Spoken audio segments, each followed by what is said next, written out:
A Pike County judge is suspended after he is indicted on federal theft and fraud charges. And a woman accused of bilking parents of gymnastics students appears in court. I'm Jerry Scott, and this is the Mountaintop Daily.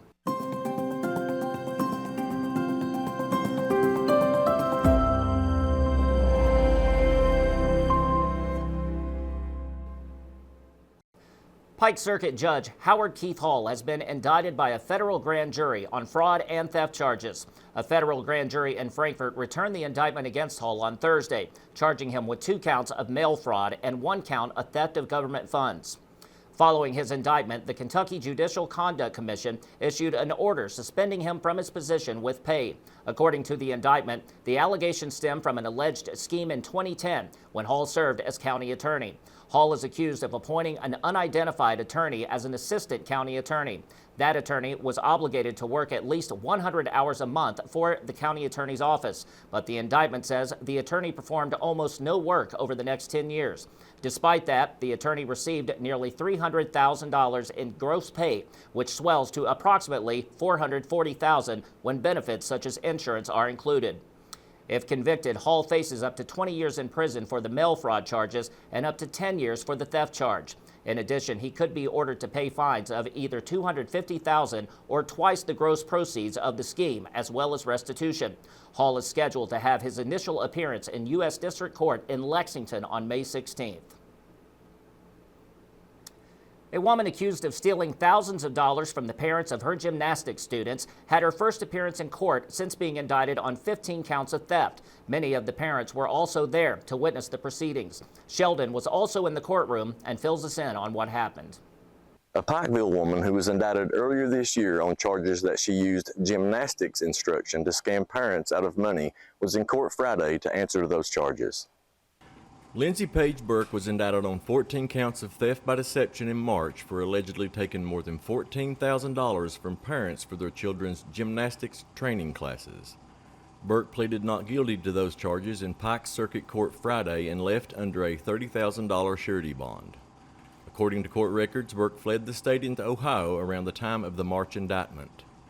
Parents said when they called suppliers to ask about equipment and other merchandise they'd paid for, those suppliers said that all items ordered had been received. Several of the parents were in court Friday to see Burke enter her plea. Some spoke out in March saying that many of the parents paid Burke in cash for training fees, equipment, and uniforms, and that the actual amount would be more than $20,000 if those payments had been included.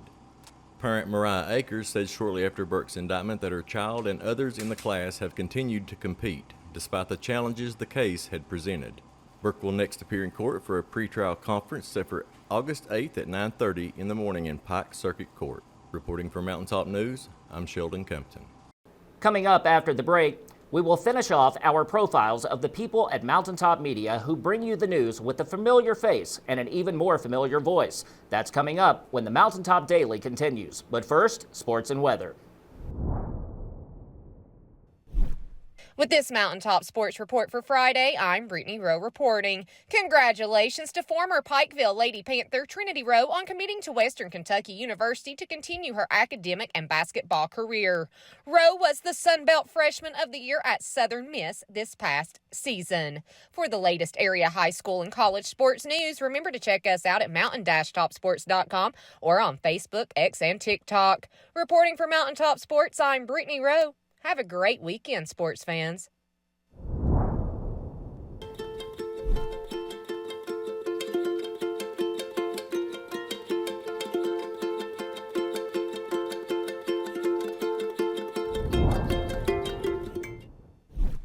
When the government took Social Security away from honest Eastern Kentuckians, Attorney Ned Pillersdorf got the hearings declared unconstitutional. When the women guards were harassed at Little Sandy Jail, Ned fought back, securing a $1 million verdict at trial. And when the state tried to shut down Cordia School, Ned fought back and kept the school open. Attorney Ned Pillersdorf fights for the underdog, and he's ready to fight for you.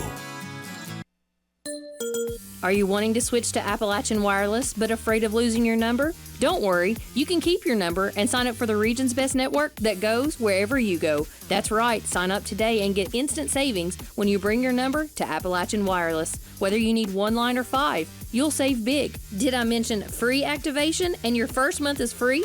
So what are you waiting for? Switch today and experience better coverage, service, and savings because we are you. We are Appalachian Wireless. Today is the final installment in our series profiling the people at Mountaintop Media who bring you the news. And it seems obvious to me that they saved the best for last. Nick sat down to interview me. Here's our conversation.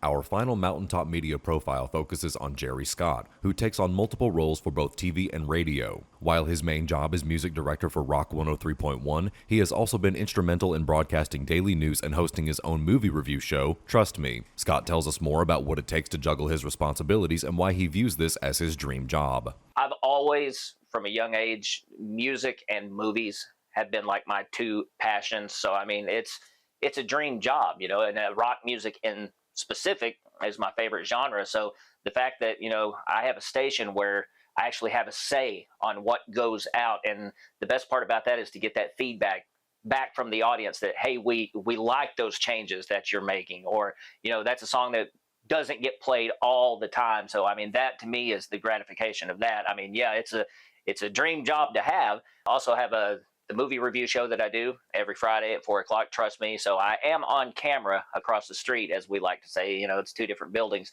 I was going into photojournalism because I wanted to be Hunter S. Thompson, but I ended up, after all these years, being a news anchor.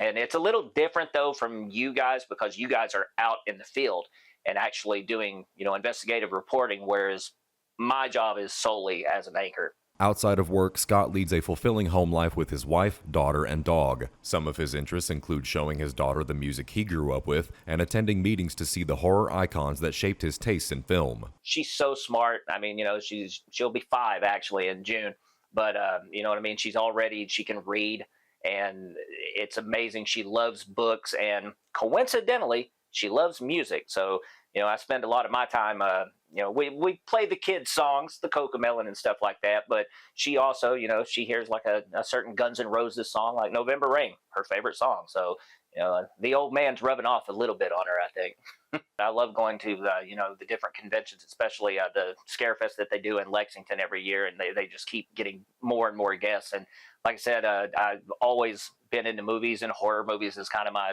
genre with that, like rock is with music. So it's really cool, you know, after all these years of, like, you know, seeing someone like a Robert Englund or like a Chris Sarandon, you finally get a chance to meet them and tell them, you know, how much that movie meant to you. So, yeah, I've been really fortunate to be able to get a lot of snapshots over the years of a lot of people that I've looked up to. Reporting for Mountaintop News, I'm Nick Collum. That will do it for this edition of the Mountaintop Daily. Be sure to check us out at 6 p.m. every weekday on Mountaintop TV, the Mountaintop TV app, and the Mountaintop News Facebook page. With your Mountaintop Daily, I'm Jerry Scott for Mountaintop News.